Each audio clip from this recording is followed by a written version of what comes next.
আমার মা আমাকে শাসন করে ধমক দেওয়া শুরু করেছে, আমার মিজাজ খারাপ, আমি সহ্য করতে পারি নাই রে বাজিদ, আমি আমার হাতের দ্বারা মাকে থাপ্পড় মারতে শুরু করেছিলাম। নাউজুবিল্লাহ, জোরে কার। আমার মা আমার থাপ্পড়কে পড়ে গেছে, আমার জন্য আমার মা বদদোয়া শুরু করেছে। আমি সহ্য করতে পারি নাই, আমি নিজেকে কন্ট্রোল করতে পারি নাই। বাজিদ, আমার মাকে আমি পাত দ্বারা লাথি মারতে শুরু করেছি। আমার মা লাথি খেয়ে জমিনের ভিতর পড়ে আমার জন্য বদদোয়া করতেছে। আমি যে অপরাধ করেছি, এত বড় অপরাধ আমি তো বুঝি নাই, চোখ থাকতে চোখের মনে বুঝে আসে না। আমার মা দুনিয়া থেকে বিদায় নিয়ে চলে গেছে, মার কাছ থেকে মাপ চেয়ে নিতে পারে নাই, ক্ষমা চেয়ে নিতে পারি নাই। এবার মা দুনিয়া থেকে বিদায় নিয়ে চলে গেছে, দুনিয়ার মানুষ, এলাকার মানুষ আমাকে বয়কট করছে, কেউ আমাকে পছন্দ করে না, আমাকে সি সি করে, আমাকে অপরাধী বলে। আমি যখন বুঝতে পেরেছি আমি অপরাধ করেছি, আমি বড় ভুল করেছি, আমি এবার আল্লাহু আকবার নামাজ কালাম পড়া শুরু করে দিলাম, দোয়া কান্নাকাটি শুরু করে দিলাম। মার জন্য দোয়া করি, বাবার জন্য দোয়া করি, দান করি, সাদকা করি। আমার দিলের ভিতর তাসাল্লি হয় না, কেমন জানি আল্লাহ রব্বুল আলামিন আমার গুনাহ ক্ষমা করে না, আমার অন্তরটা প্রশান্তি লাভ করে না। আল্লাহু আকবার, মক্কায় চলে গেছে, হজ করে, উমরা করি, কান্নাকাটি করে, তারপরও দিলের ভিতরে কোনো শান্তি নাই, অশান্তি। ওগো বায়াজিদ, মার জন্য দান করে, বাবার জন্য দান করে, কত আমল করি, কত কান্নাকাটি করে, কোনোভাবেই যদি আমার মাফের ব্যবস্থা হইতেছে না। বায়াজিদ রে, দেখো আমার একটা হাত নাই, আমার একটা পা নাই। সর্বশেষ আমি সিদ্ধান্ত গ্রহণ করলাম যে হাতের দ্বারা আমার মাকে মেরেছি, যেই পা দ্বারা আমার মাকে মেরেছি, এই হাত আমি নিজেও দেখব না, দুনিয়ার কোনো মানুষকে হাত দেখাবো না, এই পা আমি নিজে আমার শরীরের সাথে রাখবো না, আমার এই পাটা দুনিয়ার কোনো মানুষকে দেখাবো না। বায়াজিদ রে, আমার এই ডান পাটা পাথরের ভিতরে রাইখা আমি নিজে ধারালো ছুরি দিয়ে অস্ত্র দিয়া আমার ডান পাটা কেটে ফেলে দিয়েছি।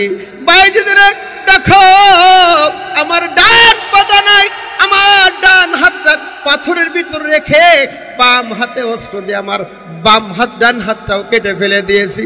আমার হাত নাই, আমার পা নাই, আমি এই কষ্ট করে খুঁড়ায়া খুঁড়ায়া গড়াগড়ি করে মক্কা আসি, মদিনা আসে, নবীর রওজা থারের পাশে কান্নাকাটি করে, আরাফার ময়দানে কান্নাকাটি করে, এত বছর ধরে কান্নাকাটি করে, তারপরেও বুঝি মালিক আমারে মাপ দেয় না। ওরে আল্লাহর ওলি বাজিদ, দুনিয়া অপরাধ করলে মার কাছে মাপ চাইলে মা মাফ করে দেয়, বাবার কাছে অপরাধ করে মাপ চাইলে মাফ করে দেয়, দুনিয়ার মানুষের কাছে অপরাধ করে মাপ চাইলে মাফ করে দেয়। ওরে বাজিদ, ফকির একবারই ভিক্ষা না ফেলে আর একবারই যায়, আর আমি মালিকের দরবার থেকে আমার মালিক আমারে তাড়ায়া দেয়। দুনিয়ার কোনো কাজ, কোনো মানুষের কাছে যাওয়ার মতো জায়গা নাই। ওরে বাজিদ, আল্লাহ তাআলা যদি আমাকে মাফ না করে আমি কার কাছে যাব, আমি কোথায় যাব? এই কথা শোনার পরে হযরতে বাজিদ বুস্তামি রহমাতুল্লাহ আলাইহির দোয়া হলো, এবার মালিকের কাছে তুলে, আল্লাহ আমি বাজিদ হারুনের জন্য সুপারিশ করছি, আল্লাহ আপনি হারুনকে একটু ক্ষমা করে দেন, আপনি হারুনকে একটু মাফ করে দেওয়া যায় না? সাথে সাথে আল্লাহ তাআলা আসমান থেকে ইলহাম করে জানায় দেয়, বাজিদ রে, ও বাজিদ, হাত নামা, হাত নামা, এই জালেমের পক্ষে তোমার সুপারিশ কবুল করব না। হ্যাঁ, কিয়ামতের কঠিন ময়দানে এই জালেমকে, হারুনকে তার বাবার মার সামনে দাঁড় করায় দেব। কিয়ামতের কঠিন ময়দানে সে মার কাছে মাপ চাবে, মাগো তোমাকে মেরেছিলাম, অন্যায় করেছিলাম, মা তওবা করেছি, হাত কেটে ফেলে দিয়েছি, পা কেটে ফেলে দিয়েছি গো মা, তুমি আমাকে মাফ করে দাও। কিয়ামতের ময়দানে যদি তার মা তাকে মাফ করে দেয়, আমি আল্লাহ মাফ করে তাকে জান্নাত দিব।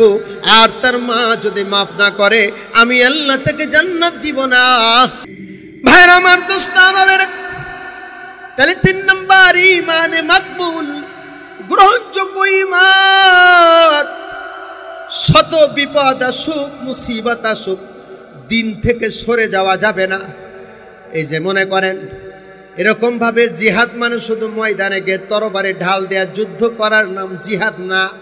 এ দোস্ত, এই যে বর্তমান বাতিলের বিপক্ষে সত্য কথা বলা, ন্যায়ের পক্ষে আপনার আমানত ভোটটা দেওয়া, এটাও একটা জিহাদ, ঠিক না? আমার কিছু বক্তব্য, আমার দায়িত্ব ছিল, নির্বাচনের পরে জিতেছি, এবার বলে কেন হুজুরের পক্ষে ভোট করেছিস, তাকে মেরেছে। আমি বললাম সবর করো, কারণ আমরা নববীর আদর্শে বাস্তবায়ন করতে চাই। ইল্লা রাহমাতাল লিল আলামিন। আমরা মারামারি কাটাকাটি পছন্দ করি না।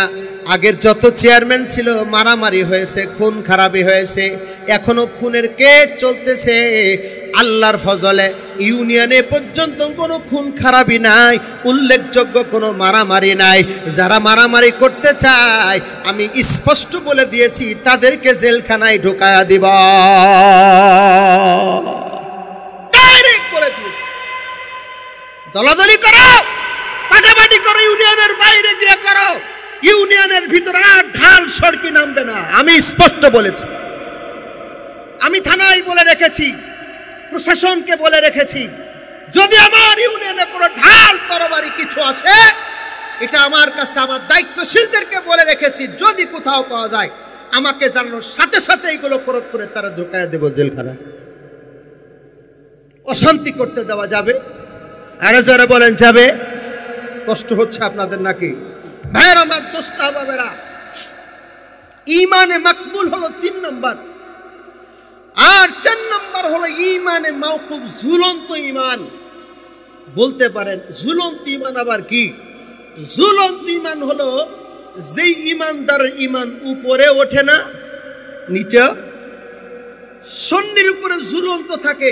এই অবস্থায় যদি সে মারা যায় জাহান্নামী, তওবা করে যদি মারা যায় জান্নাতি। ঈমানটা থাকে মাওকুফ, ঝুলন্ত। বলতে পারেন হুজুর ঈমান আবার ঝুলা থাকে, এটা আবার কোন কথা? থাকে তো। বলে কি? সহজে বোঝার জন্য বলি, ওই সমস্ত ঈমানদার যাদের আকীদা বিশ্বাসের ভিতর শিরিক আছে, যাদের আকীদা বিশ্বাসের ভিতর কুফর আছে। বুঝতে পেরেছেন কথা? আকীদা বিশ্বাসের ভিতর কি আছে? শিরিক আছে। আকীদা বিশ্বাসের ভিতর কুফর আছে, বেদাত আছে। তাদের ঈমানটা ঝুলন্ত।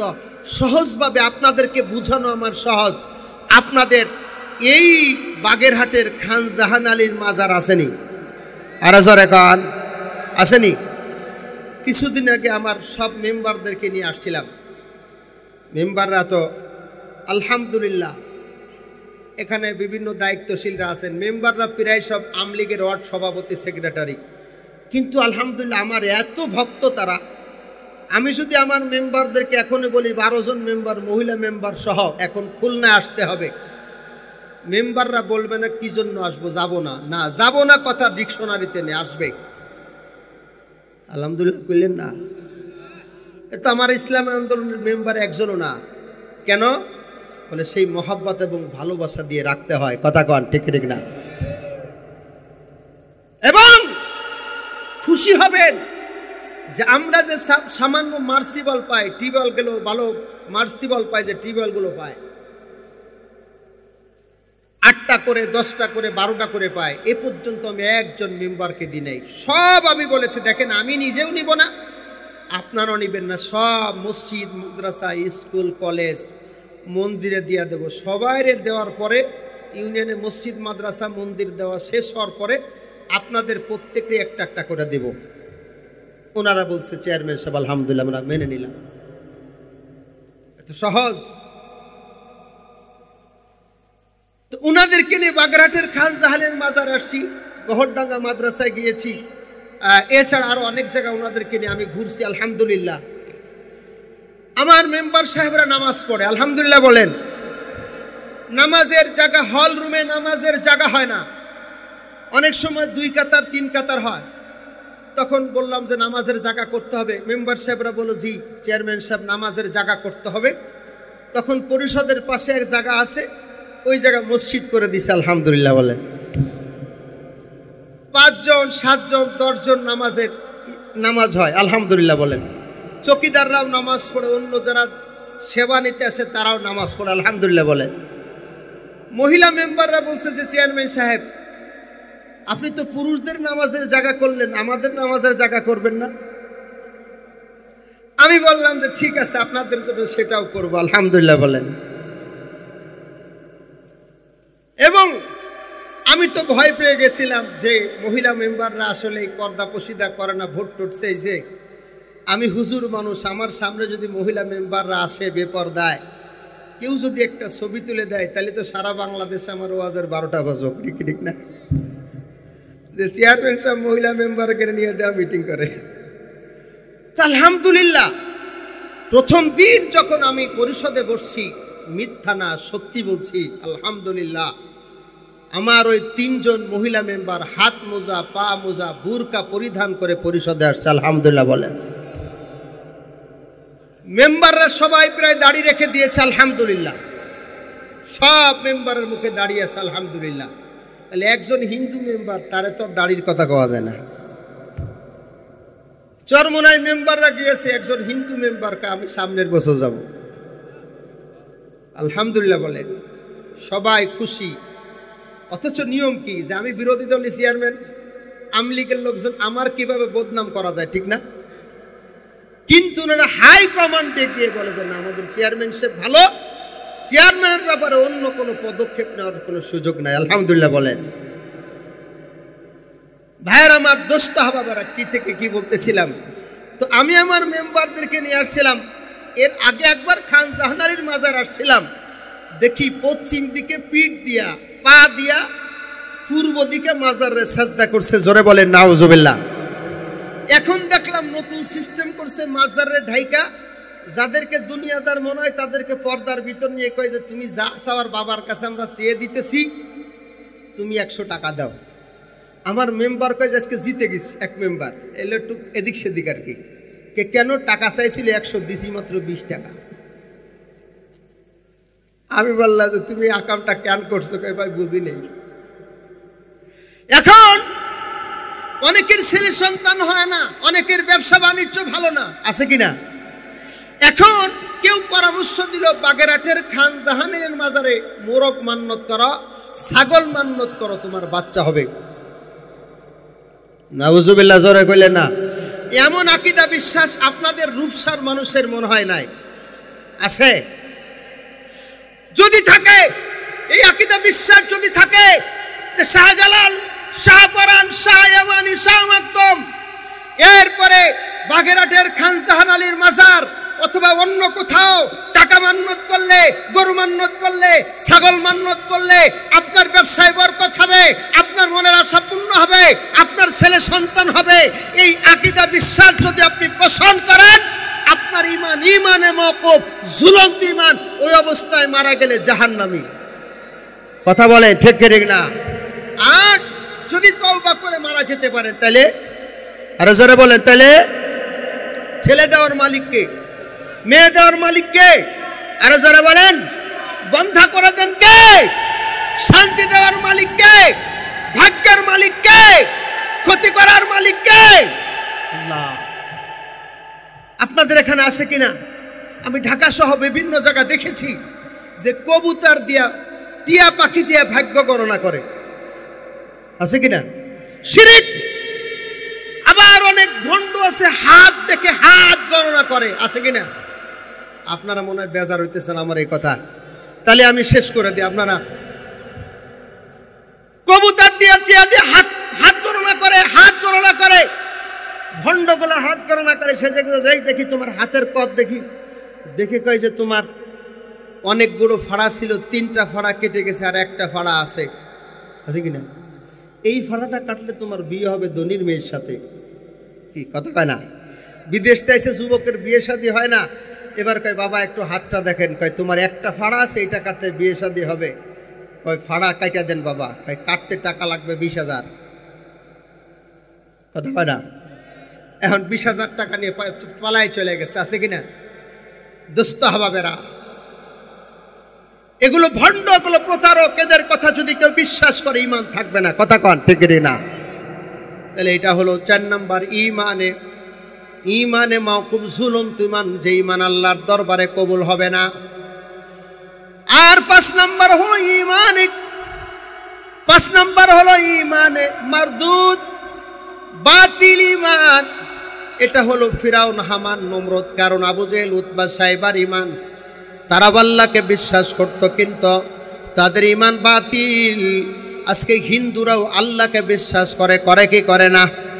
আরো জোরে কন। খ্রিস্টানরাও আল্লাহকে বিশ্বাস করে, ইহুদিরাও আল্লাহকে বিশ্বাস করে, কিন্তু তাদের ঈমান হলো বাতিল। তারা আল্লাহর সাথে শিরিক করে, আল্লাহর সাথে কুফরি করে, তাদের ঈমান বাতিল। এটা হলো 5 প্রকার ঈমানদার। এর দোস্ত, আমি আপনি কত নম্বর ঈমানদার? আজকে বালিশের সাথে মাথা লাগায় খেয়াল করবেন।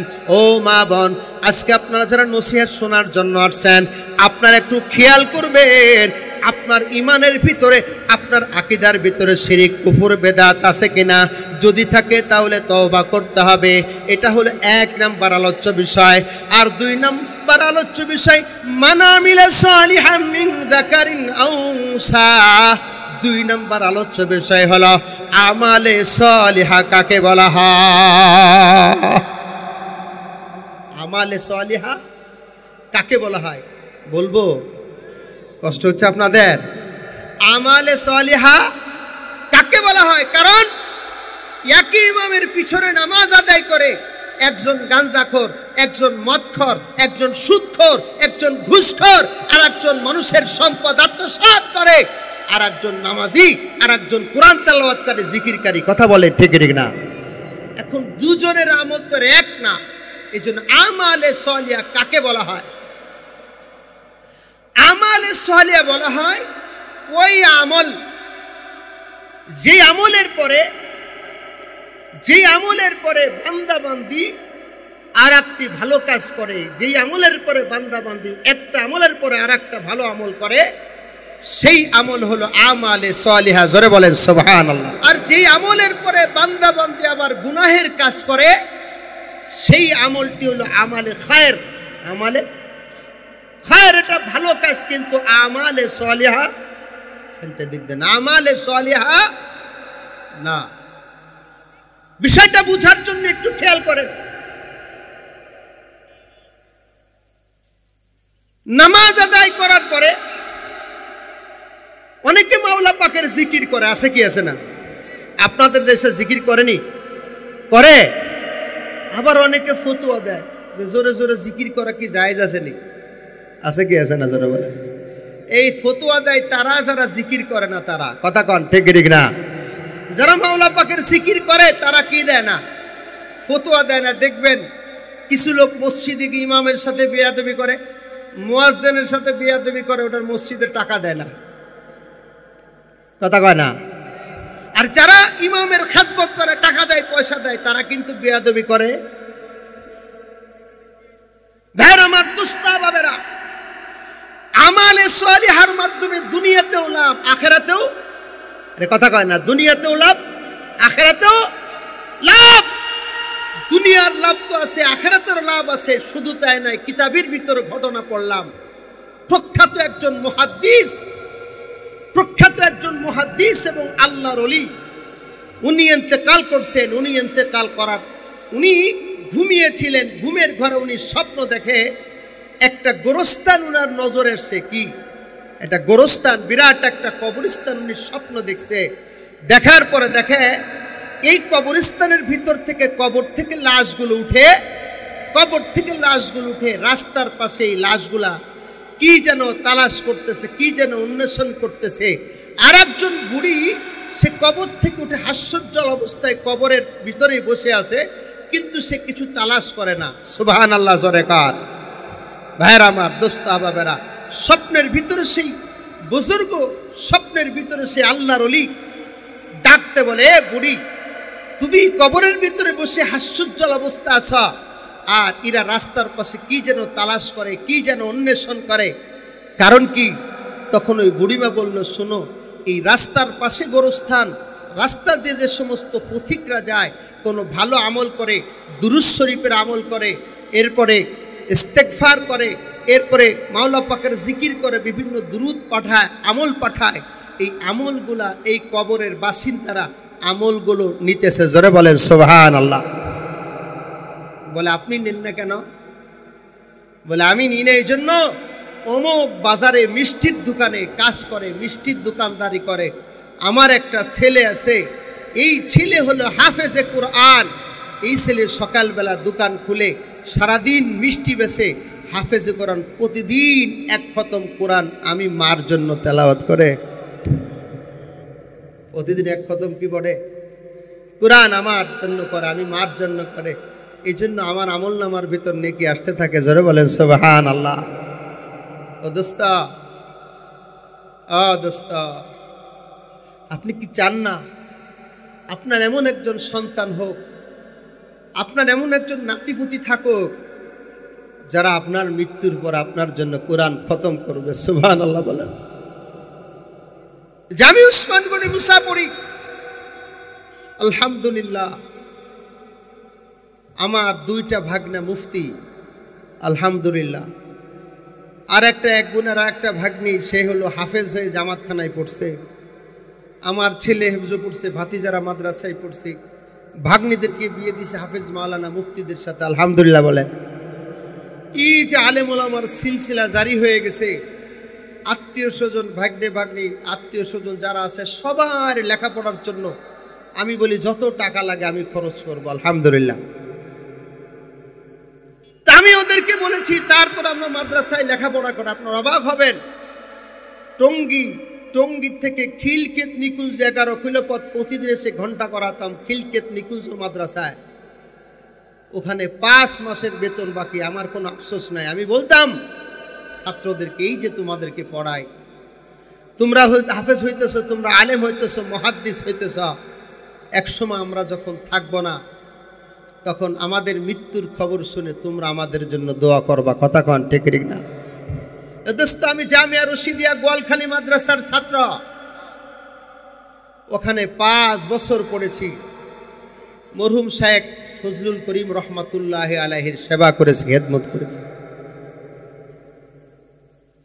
আমার উস্তাদে মোহতারাম উর্দু হুজুর, এখন অনেকে হয়তো চিনবেন, সুলতান আহমদ সাহেব হুজুর, উনি মারা গেছেন। ঢাকার থেকে খবর আমি সাথে সাথে আসছি, সেই ডুমুরিয়া ওদিকে ওই চর এলাকায় বাড়ি, সেখানে গেছি, হুজুরের কবর জিয়ারত করেছি, বাসায় কিছু হাদিয়া তোফা টাকা পয়সা দিয়ে আসছি। কেন? হুজুরের কাছে আমি লেখাপড়া করছি। কথা বলেন ঠিক ঠিক না? এটা আশাবাদী। আমার দাদার জানাজার নামাজ আমি পড়িয়েছি, আমার দাদির জানাজার নামাজ আমি পড়িয়েছি, কবরে নামিয়েছি। দোস্ত, আপনার ছেলেটা যদি হাফেজ কোরআন হয়, আপনার ছেলেটা যদি আলেম হয়, আপনার জানাজার নামাজের ইমামতি করবে। কথা কন ঠিক ঠিক না? আপনার জন্য কোরআনে কারীম খতম করবে। ও মা, আপনার কবরের পাশে এসে কবর জিয়ারত করবে। ছেলেটি যদি মদখোর হয়, গাঁজাখোর হয়, অপরাধী হয়, সে কিন্তু আপনার জন্য ইবাদত বন্দেগী করতে পারবে না। কথা বলেন, ভালো আমল করতে পারবে? এবার আল্লাহর বান্দা, আল্লাহর ওলি পীর সাহেব হুজুর এবার স্বপ্ন দেখতে দেখতে স্বপ্নের ভিতরে ঘুমটা ভেঙে গেল।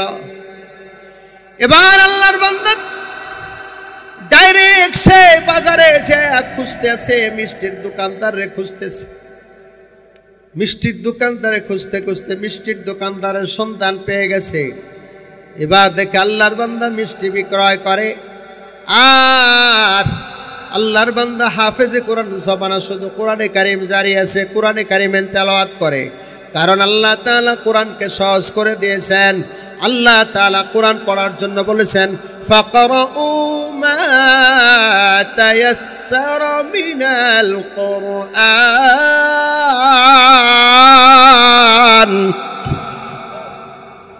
শাহরু রমাদান আল্লাযী উনজিলা ফীল কুরআন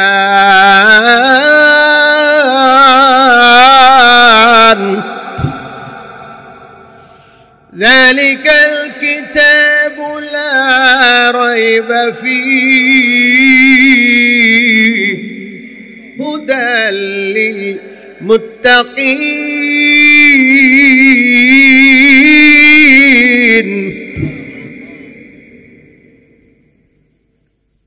এজন্য নিজে কোরআনে কারীমের তেলাওয়াত করবেন, সন্তান সন্ততিকে কোরআনে কারীম তেলাওয়াত শিক্ষা দিবেন, নাতিপুতিকে শিক্ষা দিবেন। কারা কারা রাজি আছে আল্লাহকে হাত উঁচু করে দেখায় দে নারে তাকবীর, নারে তাকবীর।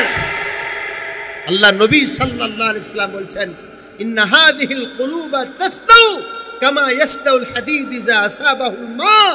আল্লাহ নবী বলেন, লোহার উপরে পানি পড়লে যেমন লোহাটা জং ধরে যায়, ঈমানদারের অন্তরটা ঠিক সেভাবে জং ধরে যায়। আল্লাহ নবীর সাহাবীরা বললেন, ওমা জিলাউহা ইয়া রাসূলুল্লাহ, ওগো নবীজি, গুনাহ করে করে কলব যে জং ধরে গেছে, এই কলবের জং আমরা পরিষ্কার করব কিভাবে? আল্লাহ নবী দুইটা ঔষধ বলে দিলেন। জোরে বলেন ঔষধ কয়টা? আরে জোরে বলেন কয়টা? আকসারু যিকরুল মাউত ওয়া তেলাওয়াতুল কোরআন, বেশি বেশি মৃত্যুর মোরাকাবা করা, আর 2 নম্বরে কোরআনে কারীমের তেলাওয়াত করা। জোরে কোন সুবহানাল্লাহ। তাহলে গুনাহের ময়লাগুলো কি হয়ে যাবে? পরিষ্কার হয়ে যাবে। এই জন্য সন্তানকে মাদ্রাসায় দিবেন। আল্লাহ চায় তো একজন সন্তান হাফেজ হলে, আলেম হলে দুনিয়াও লাভ, আখিরাতেও লাভ। এবার আল্লাহর বান্দা খেয়াল করে, মিষ্টির দোকানদার যুবক ছেলেটি জবানে কোরআন জারি রাখছে, কোরআন তেলাওয়াত করছে, আর মিষ্টি বিক্রয় করছে, মিষ্টি বিক্রয় করে। এবার বেচা বিক্রি শেষের দিকে ডাক দেওয়ালে, হে যুবক, তুমি কি তেলাওয়াত করো, কি পড়ো? বলা কোরআনে কারীমের তেলাওয়াত করি। কে যুবক রে, তুমি সারাদিন কোরআন পড়ো, কত পারা কোরআন তেলাওয়াত করতে পারো? কয় আল্লাহর ওলি, আমি সারাদিন পুরা 30 পারা কোরআন তেলাওয়াত করতে পারি।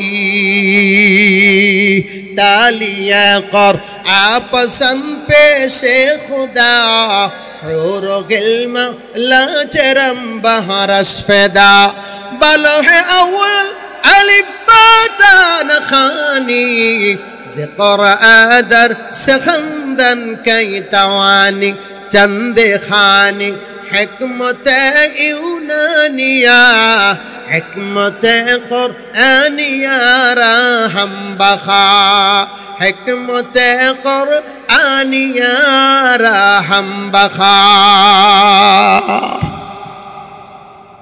এবার ডাকতে বলে, যুবক, তুমি আমল সালেহ করো, কুরআনে কারীম কষ্ট করে প্রতিদিন 1 খতম কোরআন পড়ো। কি জন্য রে যুবক? ডাক দেবার আল্লাহর ওলি রে, আমার মার হক আমি জিন্দেগিতে আদায় করতে পারবো না। এরে কলিজার টুকরা যুবক, এ রূপসার মুসলমানেরা, মার 1 ফোঁটা দুধের দাম তুমি ঋণ পরিশোধ করতে পারবা না। ওরে যুবক, তুমি টাকা নাই, পয়সা নাই, হজ করতে পারো না। নবীর একটা সহিহ হাদিস শুনে রাখা।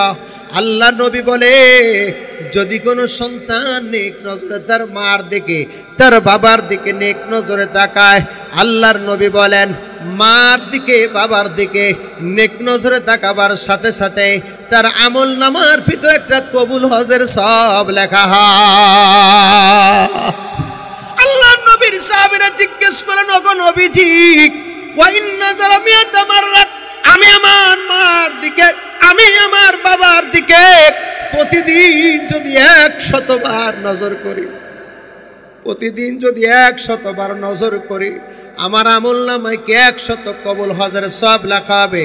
আল্লাহ নবী বললেন, নাম আত্যাব ও আহসান। বলে হ্যাঁ, তুমি তোমার মা বাবার দিকে যদি সাথে সাথে ইলহাম করে জানায় দেয়, বায়েজিদ রে একজন জালেম আছে এই আরাফার ময়দান আছে, নাম তার হারুন, এই ব্যক্তি জালিম, এই ব্যক্তির হজ উমরা দোয়া কান্নাকাটি আমি আল্লাহ কিছুই কবুল করি না।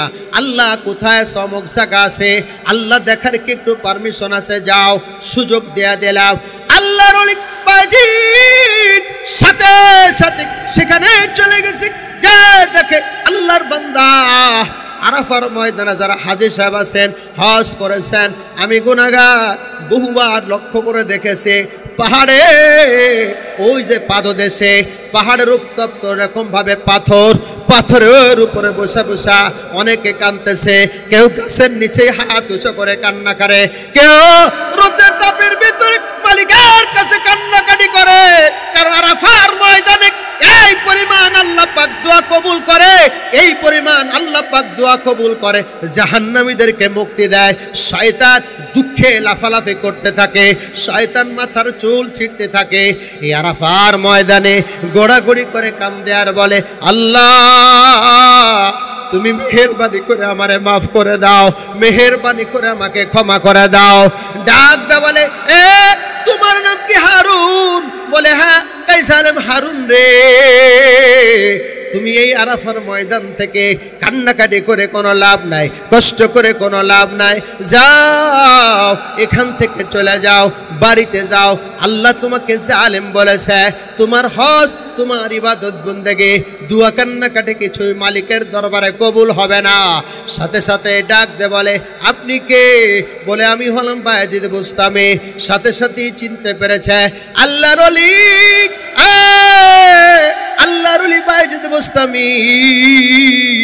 আপনি আমার ইতিহাস জানেন না, আল্লাহর দরবার ছাড়া তো কোনো দরবার নেই। দুনিয়ায় অনেক জায়গা গিয়েছি, কোথাও তো কোনো ক্ষমার ব্যবস্থা নাই, কোথাও তো কোনো মাফের ব্যবস্থা নাই। বলে তুমি কি অপরাধ করেছ? বলে আল্লাহর ওলি, অপরাধের কথা দুনিয়ার কোনো মানুষকে বলা যায় না, আমাকে বলো তো দেখি। বলে আল্লাহর ওলি আপনাকে বলে, আপনি একটু মালিকের কাছে আমার পক্ষে সুপারিশ করবেন। বলে বলো। বলে আল্লাহর ওলি রে, আমি ছিলাম বখাটে, আমার মিজাজ ছিল খারাপ, আমি বাড়ির বাহির থেকে আল্লাহু আকবার উল্টা পাল্টা করে যখন বাড়িতে আসতাম, লোকজন আমার ব্যাপারে মার কাছে অভিযোগ দিত, বিভিন্ন স্কাল করত, মা আমাকে শাসন করত। এটাই স্বাভাবিক। এ কলিজার টুকরা যুবক, দুনিয়ার কোনো মা সন্তানের খারাপ চায় না, দুনিয়ার বাবা কোনো সন্তানের খারাপ চায় না। তোমাকে যদি কিছু বকে, তোমাকে যদি মারধর করে, তাহলে মা বাবা তোমার কল্যাণ চায়, মা বাবা তোমার শাসন করে, অন্য কিছু মনে করা যাবে না। আমি বাড়িতে গেছি, আমার মা আমাকে শাসন করে ধমক দেওয়া শুরু করেছে, আমার মিজাজ খারাপ, আমি সহ্য করতে পারি নাই রে বায়েজিদ, আমি আমার হাতের দ্বারা মাকে থাপ্পড় মারতে শুরু করেছিলাম। নাউজুবিল্লাহ, জোরে কান। আমার মা আমার থাপ্পড়কে পড়ে গেছে, আমার জন্য আমার মা বদদোয়া শুরু করেছে, আমি সহ্য করতে পারি নাই, আমি নিজেকে কন্ট্রোল করতে পারি নাই। বায়েজিদ, আমার মাকে আমি পাত দ্বারা লাথি মারতে শুরু করেছি। আমার মা লাথি খেয়ে জমিনের ভিতর পড়ে আমার জন্য বদদোয়া করতেছে। আমি যে অপরাধ করেছি, এত বড় অপরাধ আমি তো বুঝি নাই, চোখ থাকতে চোখের মনে বুঝে আসে না। আমার মা দুনিয়া থেকে বিদায় নিয়ে চলে গেছে, মার কাছ থেকে মাপ চেয়ে নিতে পারে নাই, ক্ষমা চেয়ে নিতে পারি নাই। এবার মা দুনিয়া থেকে বিদায় নিয়ে চলে গেছে, দুনিয়ার মানুষ, এলাকার মানুষ আমাকে বয়কট করছে, কেউ আমাকে পছন্দ করে না, আমাকে সি সি করে, আমাকে অপরাধী বলে। আমি যখন বুঝতে পেরেছি আমি অপরাধ করেছি, আমি বড় ভুল করেছি, আমি এবার আল্লাহু আকবার নামাজ কালাম পড়া শুরু করে দিলাম, দোয়া কান্নাকাটি শুরু করে দিলাম। মার জন্য দোয়া করি, বাবার জন্য দোয়া করি, দান করি, সাদকা করি।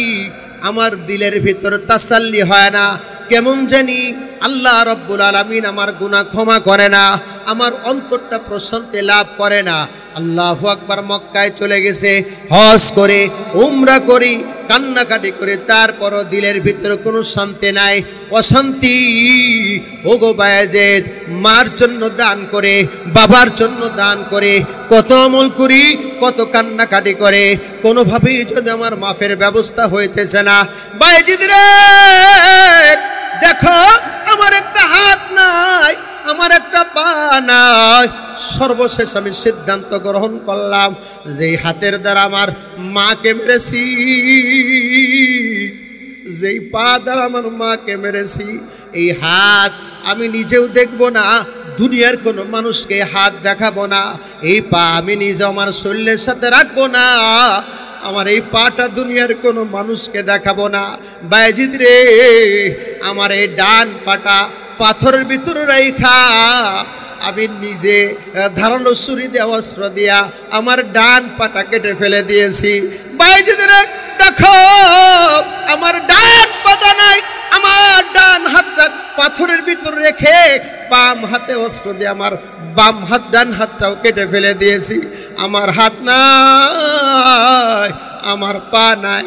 আমি এই কষ্ট করে খুঁড়ায় খোঁড়ায় গড়াগড়ি করে মক্কা আসি, মদিনা আসে, নবীর রওজা থারের পাশে কান্নাকাটি করে, আরাফার ময়দানে কান্নাকাটি করে, এত বছর ধরে কান্নাকাটি করে, তারপরেও বুঝি মালিক আমারে মাপ দেয় না। ওরে আল্লাহর ওলি বায়েজিদ,